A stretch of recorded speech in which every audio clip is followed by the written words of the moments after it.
ሰላም ጤና ይስጥልኝ ክብራና ክብራት የቻናል ቤተሰቦች እንዲሁም በዓለም ዙሪያ ለምትገኙ የሰው ዘር በሙሉ ሰላማችሁ ይብዛል እያልኩ ዛሬም እንደተለመደው ታሪኩን ይዤላችሁ መጥቻለሁ። አብራችሁ ይቆዩ። እስክትገባ በአይኑ ሸኛት። ቤቷ ስትገባ ተመለሰና ፊቱን አዙሮ ወደ ቤቱ በፈገግታ መሄድ ጀመረ። በደስታ እየተፍለቀለቀ ቤቱ ሲደርስ እናቱ ከቤት ውስጥ ሆነው አማቸው ነው መሰል ይላሉ። ሲሰማቸው ዘሎ ወደ ቤት ገባ። እንደ ገባ እናቱ ያቃሰቱ ነበር። የሰኮቴ ሲሰሙ ማቃሰታቸውን አቆሙና ማነው አሉ። አይናቸው እንደሚያይ ሁሉ ወደ በሩ ልከው እማዬ አመመሽ እንዴ አላት ሰለሞን ወደ አልጋው እየተጠጋ። ሰለሞኔ አንተ ነህ እንዴ? አዎ ዛሬ ልቤን ውጋት ደግሞ ያመኝ ጀመር አሉት። ቅስማቸው ተሰብሯል።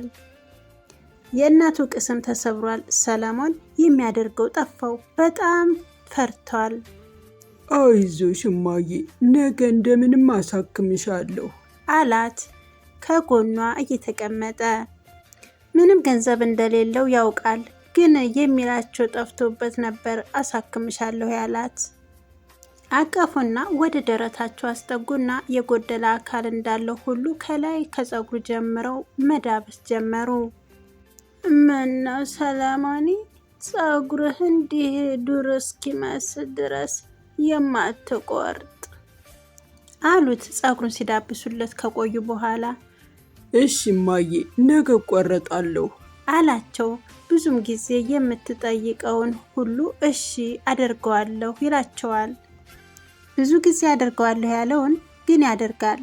እናቱ ፈገግ እንዳሉ መዳበሳቸውን ቀጠሉና ግንባሩን አልፈው ወደ ታች ሲወርዱ ፊቱ አካባቢ የሰለሞንን እንባ እጃቸውን ፈጃቸው። ፈገግታቸው ወደ ድርግም አለና ግንባራቸውን ቋጠሩ። ሰለሞኔ ለምን ታለቅሳለህ አሉት። ምንም እማዬ አላት እንባውንና ንፍጡን እየጠረገ። እናቱ የልጃቸውን አንገትና ደረት ከዳበሱ በኋላ ግን እንባቸው ይገነፍል ጀመር። የደረቱ አጥንት በመቅጠጡ በእጃቸው ዳብሰው ልጃቸው እንደከሳ አውቀውታል።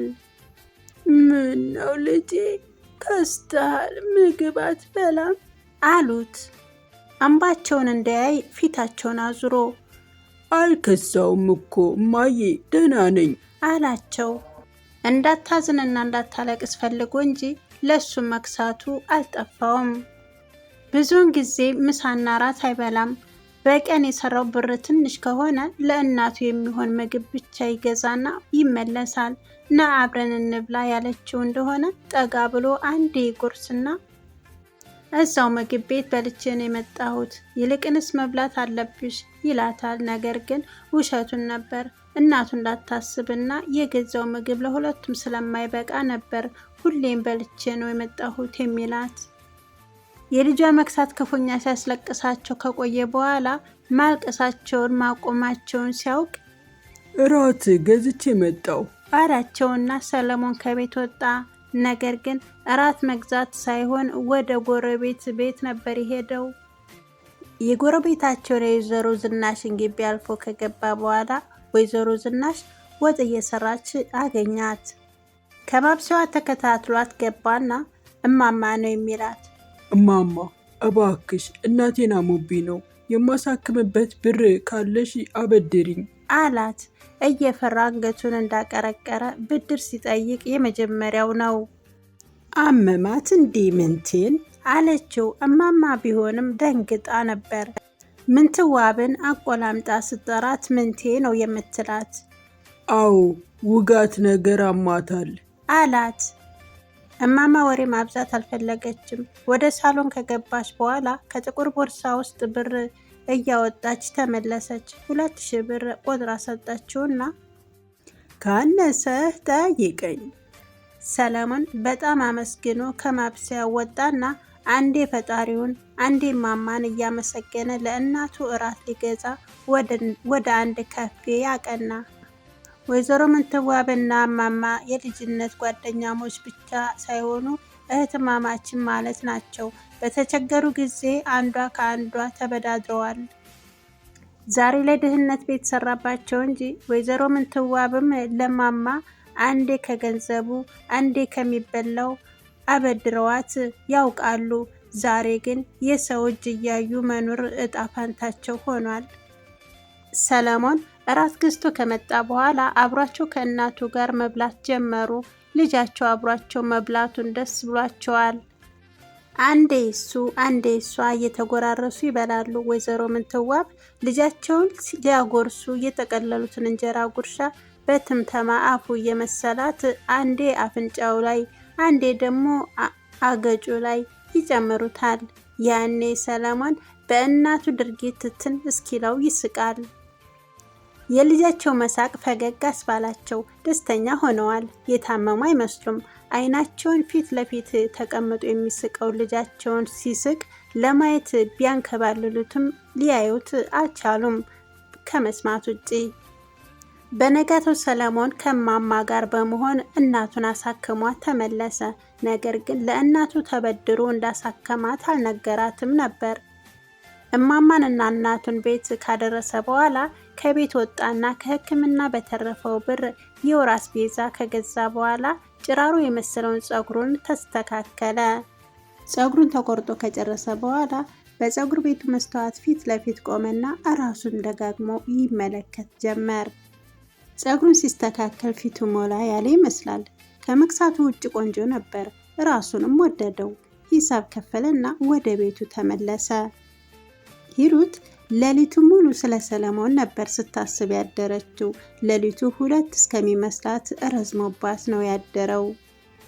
ነክቶ ሰለሞንን ከትምህርት ቤት መልስ እስከምታገኘው ጓጉታለች። ከኋሏ ሆኖ እስከሚጠራት ቸኩላለች። አይ ነገ የለምና ነክቶ ትምህርት ቤት ሄደችና የጧት ፈረቃዋን ጨርሳ ጓደኞቿን እንኳ ሳትጠብቅ በፍጥነት ነበር ትላንት ሰለሞን ወደ ቀጠራት ቦታ የሄደች። ቦታው ስትደርስ ግን ሰለሞንን አላገኘችውም። መንገድ ዳር ቆመችና ግራ ቀኝ መንገዱን ብታማትር አጣችው። ከኋላዋ ሂሩት ብሎ የሚጠራት ሰው ብትሻም የሚጠራት አላገኘችም። ተስፋ ቆረጠችና ወደ ቤቷ መጓዝ ጀመረች። ከኋላው የሚጠራት ሰው ብትጠብቅም ማንም ሊጠራት አልቻለም። ሂሩት ሰለሞንን ባለማግኘቷ ፊቷን ጥለው ነበር ቤት የገባች። መኝታ ክላሷ ገባችና ከጀርባዋ ያዘለችውን ቦርሳ አልጋው ጫፍ ላይ ወርውራ በቁም አልጋው ላይ ወደቀችና ስለ ሰለሞን ታስብ ጀመረ። በደግነቱ ያለ ጥፋቱ ይቅርታ የጠየቃት፣ የቤተሰቦቹ ችግር፣ ለእናቱ ሲል ትምህርቱን ማቋረጡ፣ ከእጅ ወዳፍ ኑሮውን በጣም አሳዘናት። ይቅርታ ጠይቀው ስታለቅስ እንባዋን በመዳፉ የጠራረገላት ያቀፋት፣ ይህ ሁሉ በአይነ ህልናዋ እየተመላለሰ በሀሳብ ሰምጣ እያለ የበሩ መከፈት ነበር ከሀሳቧ ያስባነናት። እናቷ ነበሩ። ከትምህርት ቤት መመለሷን ቢያውቁም ያለ ወትሮዋ ሳትስማት ስለገባች ምን ሆና ነው ብላ ወደ ክላሷ የመጣች። ሂሩት ሁሌም ከትምህርት ቤት ስትመለስ እናቷ ቤት ካለች እንደ ወተት በነዛው ጥርሷ ፈገግ ብላ ፈገግ ስትል ጉንጮቿ ላይ የሚፈጠረው ድንብላል ሌላ ተጨማሪ ውበት ይሰጧታል። እማዬ እንዴት ዋልሽ ብላ ሁለቱንም ጉንጮቿን ሳትስማት ወደ ክላሷ ገብታ አታውቅም። ፈገግ ስትል ያየ ወንድ ልቡ ይሰረቃል፣ አብሯት ፈገግ ይላል። የበሩ መከፈት ከሀሳቧ ያነቃት ሂሩት በሩን ተደግፋ የቆመችውን እናቷን ፍዝዝ ብላ ተመለከተቻት። ምን ነው ሂሩቴ ዛሬ ሳትስሚ የገባሽ? አለቻት። ቤት ውስጥ ያለች ስላልመሰለኝ ነው ብላ ለማስተባበል ሞከረች እንጂ እናቷ ቤት ውስጥ መኖሯን አይታት ነበር። ለሷም ቢሆን ሳትስማት ክላሷ መግባቷ ገርሟታል። እሺ በቃ አሁን ወደ ሳሎን ነይ ምሳ ደርሷል ብላ እናቷ ሙሉነሽ በሩን ዘግታው ተመለሰች። ይቀጥላል። ክብራና ክብራት ለፍቅር ክፍል 3 ይህን ይመስል ነበረ። በክፍል 4 እስከምንገናኝ ቸር ሁሉ ይግጠመን እያልኩኝ አብራችሁኝ ስለነበራችሁ እስከ ቪዲዮ ፍጻሜ እጅግ አመሰግናለሁ። ሼር ላይክ ማድረጋችሁን አዘንጉ። ሀገራችንን ሰላም ያድርግልን፣ አለማችንን ከክፉ መከራ ይጠብቅልን እያልኩኝ አብራችሁ የቆየሁት ይፋት መልቲ ሚዲያ ነበርኩኝ። በሌላ ፕሮግራም እስከምንገናኝ ሰናይ ጊዜ ገባኝ። ጌታዬ ሆይ እጠብቃለሁ። ሁሉም ነገር ወቅቱን ይጠብቃል። ጽጌረዳ አበባ ያለ ወቅቱ አይፈካም፣ ፀሐይም ያለ ጊዜው አትፈነጥቅም። እኔም የኔ የሆነው እስኪመጣ በትዕግስት እጠብቃለሁ።